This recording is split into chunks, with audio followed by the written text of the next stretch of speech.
ปออุ้ยแม่ป่ามานั่งห้อมหน้ากะว่า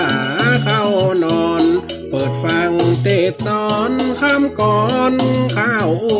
ธรรมะเป็นผู้จิตใจแท้นา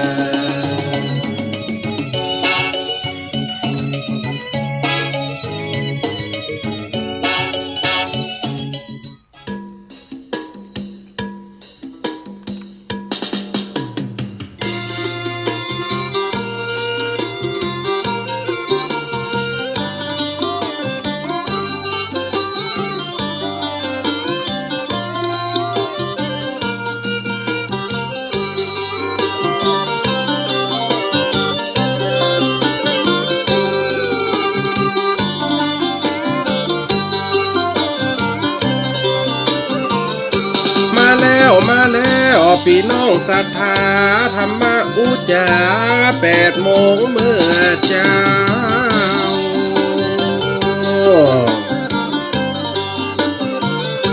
มาฟังรายการของสาธุเจ้าวสนีการลงเป็นข้าวกำสอน0871820625โทร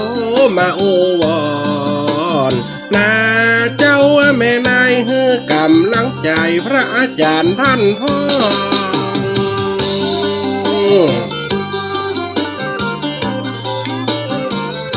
ขึ้นวิทยุวิไลสงลำปางออกกระจายดังไปทั่วเขตห้อง6.50ขึ้นนี่ดังกองพระอาจารย์หลายโดนหลายรูปบรรยายเวลาเจ้ามอกกินข้าวง่ายฟังสบายเจือธรรมกรรมข้าวชีวิตมีธรรมะปาหือลมเย็นหมดความทุกข์เข็นสุขใจเจนลา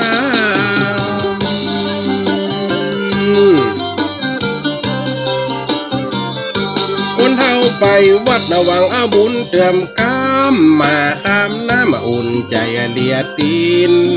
ธรรมะละศีลทำบ่หนีแล้วชีวิตจะพ่องแผ้วบ่มีลาขินนา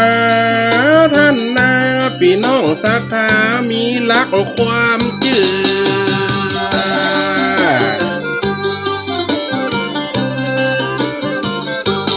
เท่าแก่ล้ำละไปวัดละบ่ไหวเปิดขึ้นฟังไปละบ้านยายข้าวเจือมีตึงทำละนอกเนื้อในเนื้อจัดคืนเพื่อบ่เฮือมันเบื่อจำเจฟังธรรมวิทยุบ่หวนเหตุเจ้าเทศเตกลายโตนลายลูก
มาปะกันรอบที่2เนอะพี่พ่อพี่แม่เนอะปะกันยก2รอบ2 ธรรมะบรรยายตะกี้ก็ได้บรรยายเกี่ยวกับรักความสามัคคีรักความเป็นอยู่ของสังคมมนุษย์หย่อมมีรักธรรมหย่อมมีธรรมะนำมาปะมาพบกันในฝากเสียงไปบึดหนึ่งก็ได้มาฟังกันต่ออันนี้จะเป็นธรรมกัมปีพอดีไปอ่านโค่นมาอีกไหมโค่นธรรมโค่นธรรมโค่นทำเก่าทำเกลือมาเอามาเขียนไว้เขียนข่าวเขียนอย่างไรไปป้าใส่ทำผงหนึ่งอีกไหมปกติเขาจะฟังกันมหาวิบากนี่มีนักนะมันจะมีมหาวิบากหลวงมหาวิบากล้อมมหาวิบากน้อยมหาวิบากมันห้องมหาวิบากยอดมหาวิบากอันนี้ไปปะใส่ทำที่ว่ายอดมหาวิบากโอ้มันกันยาวพันใดเขาไอ้บ่อยไหมมันจะเข้าใจในอันเรื่องการว่าวิบากของคนเขาที่เกิดมาย้อนเพราะว่าเป็นวิบากกรรมอย่างเป็นกรรมอย่างเป็นสิ่งอันอย่างมากอันเนี้ยคือเขาเป็นไปตามสภาพบางคนเกิดมาตุกบางคนเกิดมาโจรบางคนเกิดมามีผาหยาบถ้าว่าในธรรมที่เขาฟังตามบรรซบบรรสักทั่วไปก็จะถามว่าคนที่ยังเกิดมาหูหนาตาบอดคำมันทำบุญเนี่ยคนได้เกิดมาอย่างยังถึงว่าลำน้องด้วยพอเปิดทำบุญเนี่ยเกิดมาอย่างยังเป็นคนหาพญาปัญญามได้เพราะเขาทำบุญมันก็จะบอกกับตัวอันนั้นนะอันนั้นเป็นห้องมหาวิบากมาได้แต่นี่ไม่ป้าใส่นี่ยอดมหาวิบากสำนวนนี่ตั้งบนหอยไปไหมตั้งของที่ตั้งหลับปูนจ้ะนะนี่นะลาดอภินโย153ถนนหลอบเมืองไหนตลาดหนองดอกหลับปูนเนี่ยที่เป็นทีตีพิมพ์อันนี้จีว่ายอดมหาวิบากจะมาเตดให้บ่อยแม่ได้ฟังว่ารักเก่าที่พระพุทธเจ้าได้เตดมหาวิบากน่ะมันเป็นจะได้ลักษณะคนที่เกิดไปตายไปเกิดมาลักษณะนั้นลักษณะนี้เป็นจะได้ก็จัดม่วนเนาะอ่านพอบาลำหันครูบาอาจารย์หรือพระสังฆะเจ้าตนได้เอามาเตดมันแต่มันว่าเพราะมันจะยาวหน่อยเนาะมัน2 หน้ากระดาษมันยาวหน่อยอีปล่อยแม่ตั้งใจฟังเด้ออันนี้จีว่าทำยอดมหาวิบากนี่นะ นะโมตัสสะภะคะวะโตอะระหะโตสัมมาสัมพุทธัสสะกายกรรมังวจีกรรมังมโนกรรมังอทิตังสัตตาสาวัตติยังวิหารันโตมหาวิปากังอาลัมภกาเทสีสัทธานวาสัพพัญโยพระพุทธเจ้าเมื่อทรมันอยู่ในป่าเจตวันนาอารามอันมีตีจิมไกเพียงสาวัตถีพระมัน100 เจนขาตานุก็มีแลทาในกาลานันพระมหาโมคคัลลันนาเต็นเจ้าอันเป็นสาวกาก็มาไว้ถามพระพุทธเจ้าว่าพันเตภควาคาเดพระพุทธเจ้าทำอันใดจักเป็นตีเปิ้งแก่โลกาปนจากโอคาสงสารนั้นจะพระพุทธเจ้าก็กล่าวว่าธรรมตถาคตานั้นมี84,000 พระธรรมขันธ์กันเจ้าเรียนจำจืดได้แล้วเอาทำดวงนี้มาเฮาจากหากย่อแล้วชื่อว่ายอดมหาวิบากอันผาเสดดวงนี้ไปฝ่ายแผ่แก่สัตตา โลกสงสารแดดเตื้อกันพระมหาโมกกันล้านเรียนทำ84,000 ขันแต่สำนักพระพุทธเจ้าแล้วก็นมัสการกับไว้พระพุทธเจ้าโดยที่ติดที่เต้าห้าแห่งก็เสด็จไปโพดยังสัตว์ตั้งหลายแล้วเสด็จไปอยู่ที่น้อยแห่งหนึ่งเจือป่าหิมมาปานโดยที่แห่งตนก็เทศนาทำแก่เทวดายักษ์ะตั้งละมนุษย์และผีตั้งหลายกันเข้าฝูงนั้นได้ฟังธรรมแล้วก็พากันปฏิบัติตามคำสอนแห่งพระพุทธเจ้าก็ได้พ้นจากทุกข์ในวัฏสงสารได้ถึงสุขสำราญ จูตัวจูตนจูคนแต่และนามหาโมกขันลัตเตเทนเจ้าก่อนเรียบตีนดอยคิดจะกูดลงมาก็หันใส่เพจตนหนึ่งอันฟอมดำกำเศร้าเหลือแต่กันโดกมีตาทั้งสองเบื้องหากบอดจักไปไหนก็บ่ได้เพจนั่นก็หากเลี้ยกินไข่คู่ตามก้อนหินไปมาได้หลับทุกขเวทนามากนักมหาโมกขลนาเต็นเจ้าก็เข้าไปทำยังเพศตนนั่นว่าดุลลาเพศโดยเหตุอันใดมึงจริงได้มาทุกข์ทรมานอยู่นี่อันจาเพศตนนั่นจริงกล่าวว่าพันเตข้าเดชเจ้ากูปา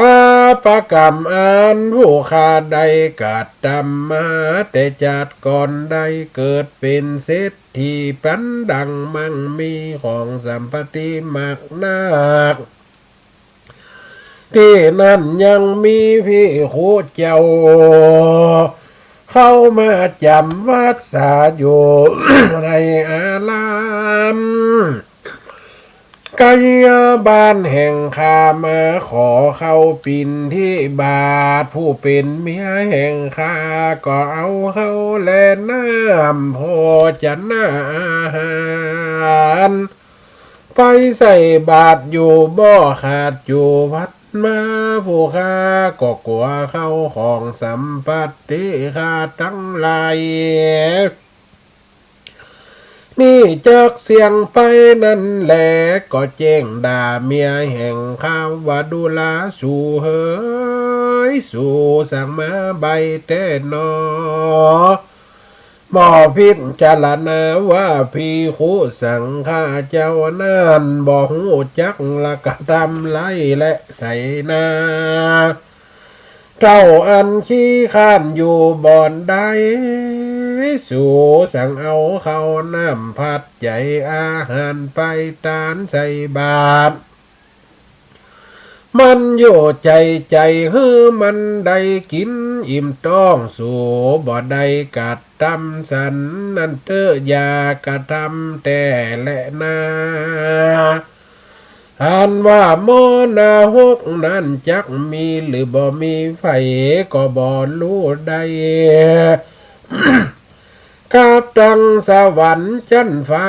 ก็บ่เป็นตีเล่าเสียได้เหตุดังอันมึงอย่าหมายว่าจักไปกัดทำบุญเติบโดยพระลาวะจีกำปากแห่งผู้ฆ่ากันตายจากเป็นเมืองคนก็ได้มาเกิดเป็นเพศอยู่ในเขตป่าหิมะปาน ได้หลับตุกตอละมันนักสันแน่นาตันเฮยผู้กาละผู้ใดได้ด่าได้ตีได้ใส่ลายเฮโคสมณเณรผู้มีศีลได้ขว้างป่าใส่หอลงละกุฏิวิหารศาลาก่อนดีได้หลักเอาเข้าของวัดวาลามก็ดีแม่นว่าเต้าละคณิกหนึ่งก็ดีจักเป็นบาปนักละผู้ใดใดเตใดมั่งเจดีใดลักใดตัดขอพระเจ้า กันว่าตายจากมาเกิดเป็นเพศใดทุกข้าวเวตัสเป็นดังอีนั่นแลกาลนานมหาโมกขาลันนะเทนเจ้าก็ยาหันยังเฟดแถมตัวหนึ่งดูฟังไล่มักนักมันเต่านั่งโยบนก้อนหินที่ดอยคิดสากูดตากแดดตากฝนตากลมโยกาลาเมื่อนานเป็นตุกท้อละมานมากนักโอดกันเข้าแลน้ำย้อนว่าจาดก่อนเป็นคนได้กระทำไล่ใส่นาปลูกเขาปลูกแต่งเต้าตีไก่เขตวัดว่าอาลำได้ลบได้อามยังเขตที่ถอนทอละนิสงได้เอาที่เขตแดนผีปัจจาโอบเอาที่สาธารณะหน้าหมู่คนทั้งหลายกันตายจากเป็นคนก็เอาตนมาเป็นเพศในป่าหิมมาปานใดทุกทรมานสันนี้แลทัดนั่นไปนั้นมหาโมกกัลนะเถินเจ้าก็เหลียวหันใส่เพศตัวหนึ่งมีพามานว่า10 คนเป็นหมู่มีเนื้อตัวอยู่ปิ่นตุ่มคันมีน้ำนองอันไหลเนาเมนย่อยหยาดมีแมงวันแมงวี แมงวีเต้าตอมอยู่ญาญาบก็ย้อนว่าป่าปากรรมใดละกะทำมาจาดก่อน ได้เข้าไปวัดว่าลำลักเอาของเคียงใจได้เด็ดดอกไม้หน่วยมาดมมาฟอมาลองกินลังเตือบ่หันลังเตือก่อหันเข้าของตกเลียลาดในขวังแก้วเจดีตกตามท้อลานี้ส่งโดยความมักง่ายนั่นแลลังเตือของสังฆาเจ้าอันหลับตานมาในยิบกรรมเอาโดยง่ายอันตันใดไปตันอนุญาตนั่นแลการจุติตายจากเมืองคนก็ได้เอาตนมาเกิดเป็นเพศอยู่ในป่าหิมมหาปันได้ตุกทรมานสันนี่แลทอดนั่นไปมาโมกกลนะตินเจ้าได้หันยังเพศตัวหนึ่งปาลาดมีลูกไก่ดำเหลี่ยมดังลาหูมีลูกอันทะใหญ่เต่าดอย2 ลูกอันอยู่ใกล้กันแต่เต้าว่ามีองค์คาศาสตร์น้อยเต้าฟิกแดมันละเต้านั่งลูกอันทะตัวเก่านั่นแลจักลงไปไหนก็บ่ได้เป็นตุกเวทตันนะลำบากนักย้อนว่าจัดก่อนมันได้เกิดเป็นคนได้เป็นขุนแห่งพญาตนหนึ่งได้ตัดสินถอยความกดเลวบ่ซื้อบ่ใส่ผู้กวาน แป้ไป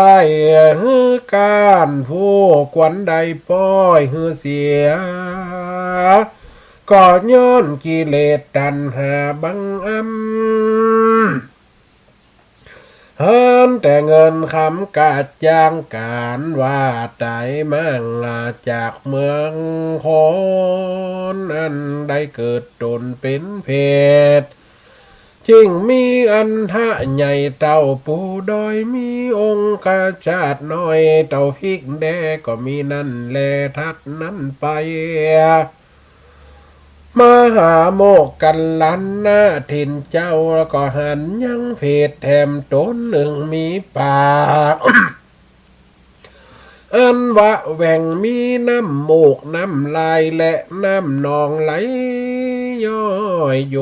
บ่ขาดมีกลิ่นอันเหม็นเป็นดังขี้จุ่มนั่นแลก็โดยวิบากชาติก่อนได้เกิดเป็นคนได้ด่าได้ตีพ่อแม่ตนได้ติเตียนนินตาพี่โคสั่งข้าเจ้าได้เข้าวัดว่าอารามขวังแก้วเจดีถมน้ำลายคายชิมหมากลงขวังแก้วทั้งสามได้ใส่ความต้านผู้อื่นได้ฮือเสียเขาของกามบ่มีป้อยแปงใส่กำบ่ใหญ่แปงเอาฮือต้านผู้อื่นได้ตกทุกข์ลำบากกันมันตายจากเป็นคนได้มาเกิดเป็นเพศนี้แลทัดอนันต์ไปมาหาโมกกะละนะเต็นเจ้าก็หันใส่เพศยิ่งใจสองตนเอาหัวจนกันโยบ่มีแข้งขาตีนมือหักกุดเสียเสียงและมีศพปากอันเน่าอันเหม็นเป็นนอนอยู่ยาญาบก็ย้อนวิบากญาติก่อนเป็นคนใดจุหลอกลวงตนตันผู้เอินของนบดีก็ว่าเป็นดีมีคำเก้ไปขายหือตันผู้อื่นใดเดือดร้อนใจแถมปากันเดิงได้โลภคันนาคาตาจ้างตาย่อยได้ขายเข้าสารเข้าเปียกก็สวนใส่เฮอเปิ้นบ่อเต็มแข้งเต็มเป็ดละล่างเตื้อก็มาเอาหมากหินและทรายใส่ไปในเปื้อจากเฮือนักหลายนั่นแลก็โดยพันละกรรมวิบากนั่นจริงได้เกิดเป็นเพศได้ทุกข์ข้าเวทตันนาสันนี้แลทัดนานมหาโมกกะละนะเต็นเจ้าก็หันเพศตัวหนึ่งปล่อยตัวเปล่าบ่มีเสียผ้านุ่งใบองค์ข้าศาสตร์ใหญ่เหลือฟะมานเต้าลำตาลเต้ตะว่าอันทะหาบ่อนใดก็ย้อนว่าจากก่อนได้ตอนหำจ้างหำมาหำงัวควายหำเป็ดหำไก่หำหมูหำหมาบาปนั่นนามาตอบมาใส่ได้มาเกิดเป็นเพศยิ่งมีองค์ข้าศาสตร์ใหญ่เต่าเป้าตานเต้าหาอันทะบ่อนใดนั่นแลถ้านั่นไปมหาโมกกะละนะถิ่นเจ้าก็เหลวไปหันใส่เพศตนหนึ่งมีในลิ้นเหยาออกมาออกจากปากเป็นว่าเจ้าวาลิ้นนั่นก็ปุปังมีน้ำนองแดงเขียวไหลย้อยหยาดมีไม่เสียบไว้ออกก็บ่ได้ก็ย้อนว่ากรรมก่อนได้ติเตียนขอกตันผู้อื่นแถมประกันหนึ่งก็บ่ได้ห้ามตันผู้อื่นบ่ฮือเขากินและตันแต่พิสุอันบ่ถูกต้องกับตน โดยอากุศลเป็นบาปหยาบจ้าจึงได้เกิดเป็นเพศทุกขเวทนามากนักสันนี่แลธาตุนั้นมาหาหมอกันลันนาเด่นเจ้าก็ไตเลียบตินดอยคิดจะกูดลงมาก็หันใส่เพศหมู่หนึ่งมีกาญาอันฝังลายบ่มีเสียฟ้าและอาหารจะกินจักนุ่งหัวใบเต้าอาสาไหลกินขี้ยิ้วแห่งกันและกันนั้นแลกแล้วก็ย้อนปังก่อนหวังว่าใดโลภเอาน้ำตาและตังเตียวพระกันหนึ่งได้ทมมาน้ำบ่ออันเป็นของสาธารทานนานใดเผาหัวอันใดข้ามพากันหนึ่งได้หลักจัดไม่อย่าอันตันห่วงห้ามพระกันหนึ่งได้ถุมห้วยหนองและแม่น้ำวังทันโดยวะการกรรมนั้นจริงมาเป็นเหตุใดเกิดทุกเวทนามากนักสันนี่แลมหาโมกขลนะเต็นเจ้าได้หันเพศอันอยู่ยังเขตเขาคิดสะกดผงนั้นมีนักมักนั้นนาบ่อาจจะขนาแนวใดแล้วก็สยองสานขึ้นบนอากาศโดยอิทธิลิยันไปสู่บายก็หันใส่สัตว์นรกหลายมวลมากอันถ้าลงวิบากนาพ้องแล้วก็มีเหลาและหลามเหลมตองเสียบแดงตามเนื้อตัวพ้องก็มีผ้าปักหัวและขาตามคอตามต้องเพศลังฟองนานมีตีนมืออันเหนาปล่อยดูฟังไล่เหตุลังฟองก็มีแห้งมีกาซับปากอันละไตซับแลดตื้นนากีนมันละก็เล่นขึ้นต้นงิ้วนำนาเพชรลังฟองมีปากและลิ้นเน่าเปื่อยเอาหัวห้อยลงมาเพศลังนั่นจะอภิบาลต้นใหญ่ยับเข้าใส่น้ำตองไหลหล่อใส่ปากเพศมวลมากนั่นเป็นทุกข์ทรมานอยู่ในนรกเมินนานตามป่าประกามแต่ก่อนอันตนได้กาทำไว้เจ้ามิใจอินดูคนน้ามากนักก็เสด็จไปสู่ยังเจตวนาลำย่อมือทำพระพุทธเจ้าว่าฟันเตฟังกาวาคะเดพระพุทธเจ้าละผู้ข้าได้เมื่อสู่นาโลกงามใบหันสัตว์โลกตั้งหลายมนมากใดถ้าลงวิบากต่างๆนาบ่เหมือนกันสันนี่จะขอราธนาพระพุทธเจ้าได้เทศนาฮือให้สงสัยเด็ดเตอตีนานพระพุทธเจ้าก็เทศนาว่าดูแลมหาโมกขลนะเต็นเจ้าอันว่าเพศมีหลวงลายเหล่าเล็กตองมีดผ้าอันเป็นเครื่องคาเสียบแทงฟันเป็นทุกอันหมักนักจัดก่อนมันได้คาสัตว์ตัวน้อยตัวใหญ่ป่าพระกรรมนานมาไข่เกิดเป็นเพศในอัมบายสันนี่แลดูกะลามหาโมกขลนานเพศตีนมืออันเน่าและป่วยจัดก่อนนั่นได้ลักเอาของผู้อื่นมาเป็นของตัวบ่รู้จักกลัวยังบาปกรรมอันตายก็มาเกิดเป็นเพศในงามบายเป็นตุกมากนักสันนี่ผู้มีพระญาเพิ่งรู้เด็ดเตอเพศอันแรงกา สาบตื้นหูตานานจ้าก่อนเขาได้เล่นจู้สู่ผัวเมียตันผู้อื่นจริงได้เป็นเป็ดทุกเก้าเวทตาหนาสันนี่แลดู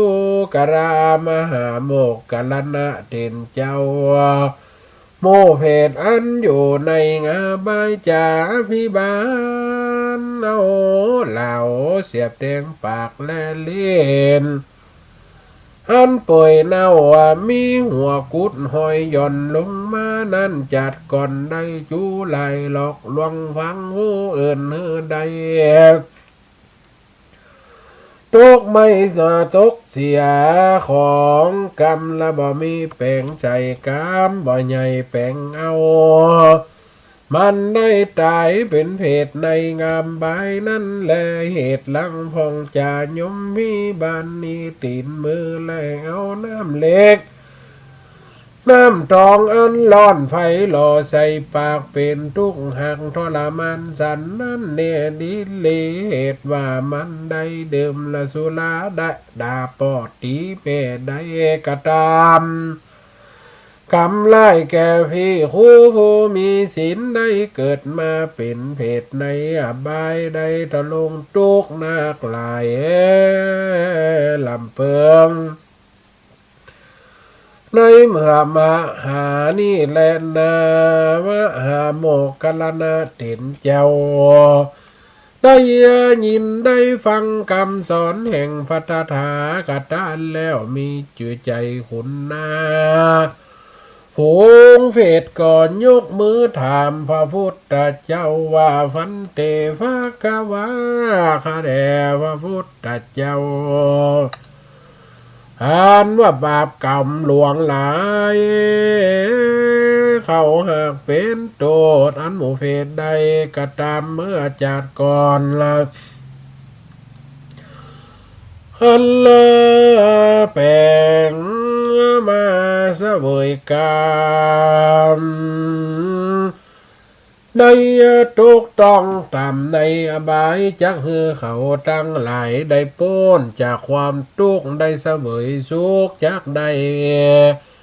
ตั้งได้ฟองจาขอราธนาพระพุทธเจ้าได้รู้พองเถอะเมื่อนั้นพระพุทธเจ้าเก่าแก่มาหาเถระเจ้าก็ตั้งเก้าเตศว่ากายกรรมมังวจีกรรมมังมโนกรรมมังดังนี้เป็นต้นว่าผู้กาละผู้ใดได้รักษากายวาจาและใจคือมันเฮือเตียงรักษาศีลบ่ขาดกันตายเสียงจาดจักใดไปเกิดสวรรค์และที่อยู่เป็นอัลลวิมันแห่งวิสีวิไลพ้นจากไฟมอนาหกใหญ่บับใจจากบ่ใดไตมาหาเพศทั้งหลายอันทุกในอบายทุกขเวทนานี้การว่าผู้กาลาผู้ใดญาติพี่น้องวงศาข้ากุลแห่งตนได้พ้นจากกรรมอันเป็นเพศได้อบายฮือคงควายหาปัจจัยตั้งสีมีเขาน้ำโภชนะอาหารกับตังธรรมยอดมหาวิบากอันว่าเสดนี่ไปถวายตานและยาน้ำอุติสะไปหาก็จักได้พ้นจากกรรมอันเป็นเพศแต่ดิลีโยโปกาโลอันว่าโปกาละยิ่งใจผงได้ยินและได้ฟังได้คบย้ำกับไว้จื่อธรรมมหายอดมหาวิบากได้น้อมมาตานก็ดีได้ปฏิบัติตามคำสอนก็ดีแม่นจักฝ่าท่านนาเอาสุขอันไหลเมืองคนและเมืองฟ้าอันสุขมีในแหล่งลาเนลปานก็จักสมฤทธิ์ที แห่งการฟังมาบัญญาจาแลกรรมมาวิปาจกังนิติตังขีญากล่าวถึงยอดมหาวิบากของบังคมสมเลสเสด็จแล้วตอนนี้ก่อนแล้วอีปล่อยแม่ได้ฟังกี่ว่ายอดมหาวิบากอีโลกยอดมหาวิบากอาตมากับละมหันต์นี่เหมือนกันกะสีฝ่าพอได้อธิบายได้เข้าใจได้เข้าใจได้ฮู้ในติไปติมาติเปิ่นเอาไปเตดตามงานอันนั้นเป็นห้องว่ามหาวิบากอันนั้นในหัวใจแต่นี่กำว่าสาแหลกแยกออกไปข้างว่ามหาโมกขันละนาที่เจ้าเถินเจ้าได้เสด็จไปหันถือว่าตีนดอยขีดสกูดนะคือหนตาเข้าสู่สวรรค์มันก็มีนรกมันมีนรกมีสวรรค์แล้วไปหันเพศมื้อนี้บางตัวก็อยู่ในมรดกเพศบางตัวก็ไม่ได้อยู่ในปล่อยมามันเป็นมิติอย่างอาตมาภาพเคยหูฟังน่ะ เปรียบเสมือนว่าเขามีทีวีเปิดไปช่องได้ก็จะมีช่องนั่นเนี่ย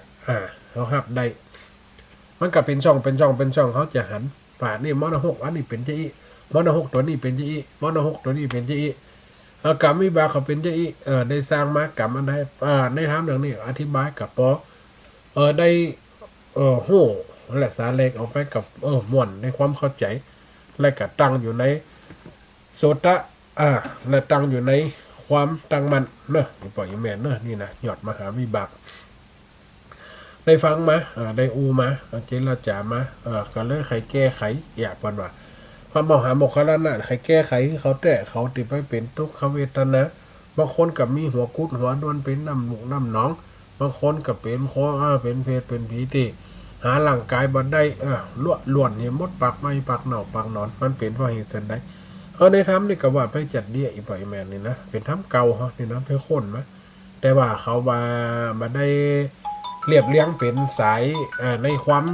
เป็นห้องน้อยแก้วนะมันเป็นการอ่านมันมีที่จุมันได้เนาะ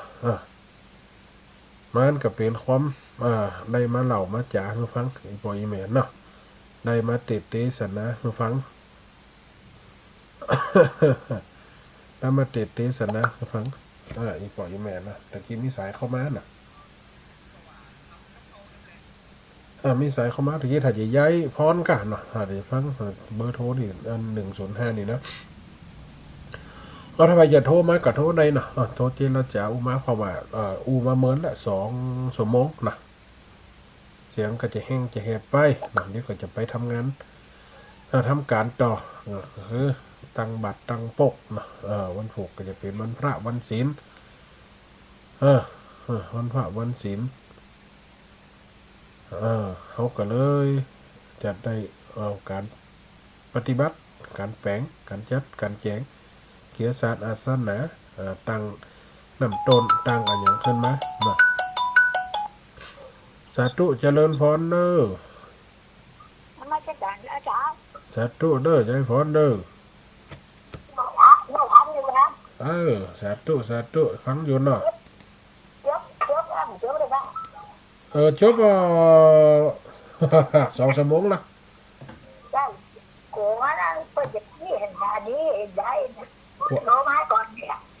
ผมกลัวเดี๋ยวกันนี่กะเดี๋ยวกับมดเด็กกะไฟหินเนาะสาธุเนอะ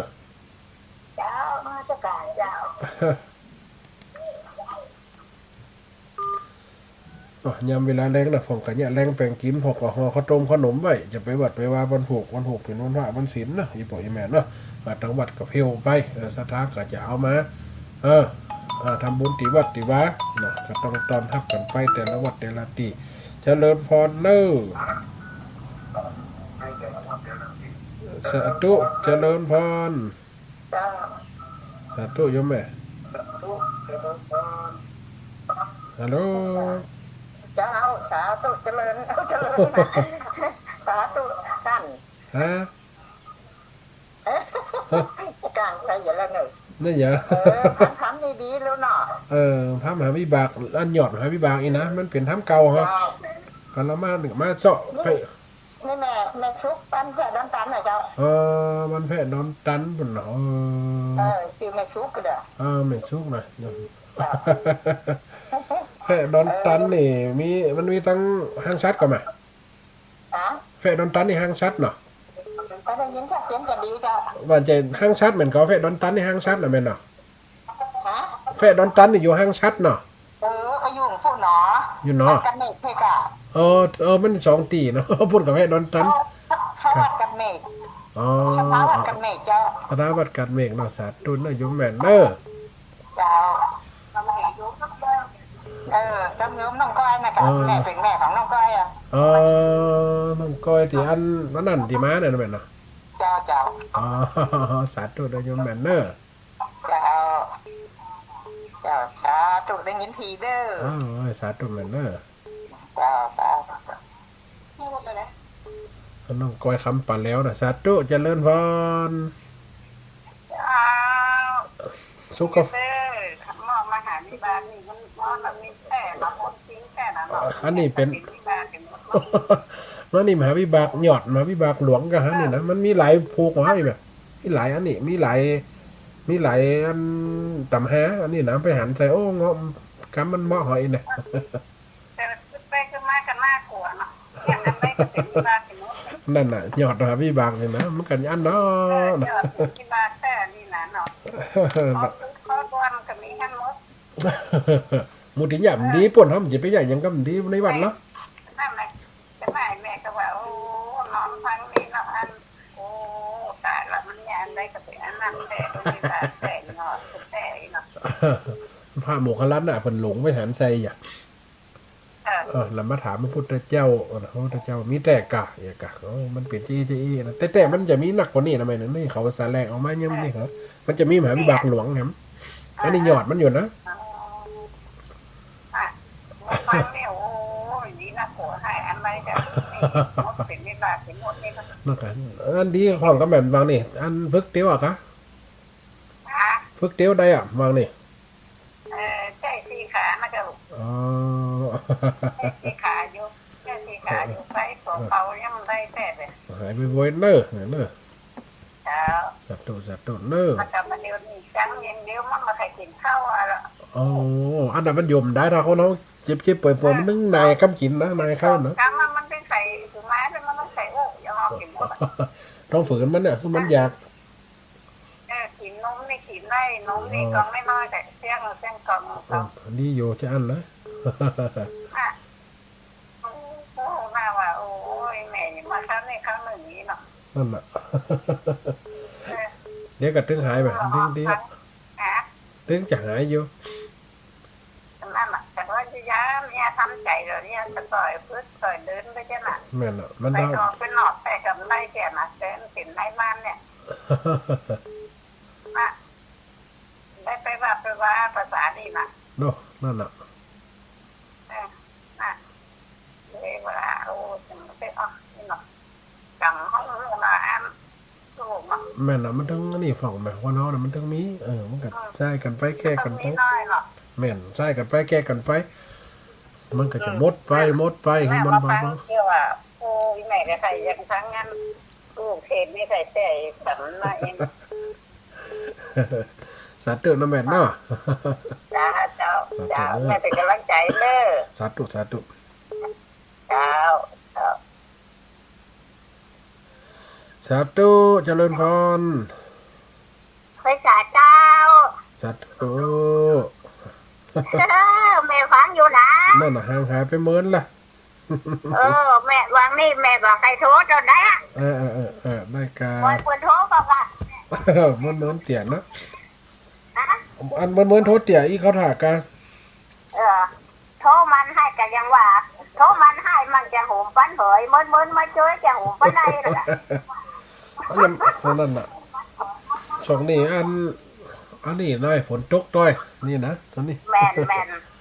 มันผูกไปวัดก็มันไปก็ว่านี่มันไปกันเตี่ยไปอยู่กัน อาจจะไปวางพวกผมเนี่ยนะแล้วก็แม่มาเดียวบดติ้วปุ๋นเทกลางกวางเดียววันนั้นเลยเจ็บแอวนี่มั้ง กันจะไม่แย่อยู่ เขาไม่ยันเนื้อกับเป็นซ้ายอ่ะ วัดละออนกันอยู่เขาละลายกล้องนั้นไปบ้านนั้น เขายังว่าเปิดไปการมันเลย น่ะการไปกันมันน่ะเฮ้ย ละ นั่นการชะปะน้องเลยอันแรงแล้วยังไม่กิน นะนะ อิ่มแรงก็ยังไม่กินเนาะ แม่จำมะม่วงเจ้า เขากินตามม่วงแรง เจ้า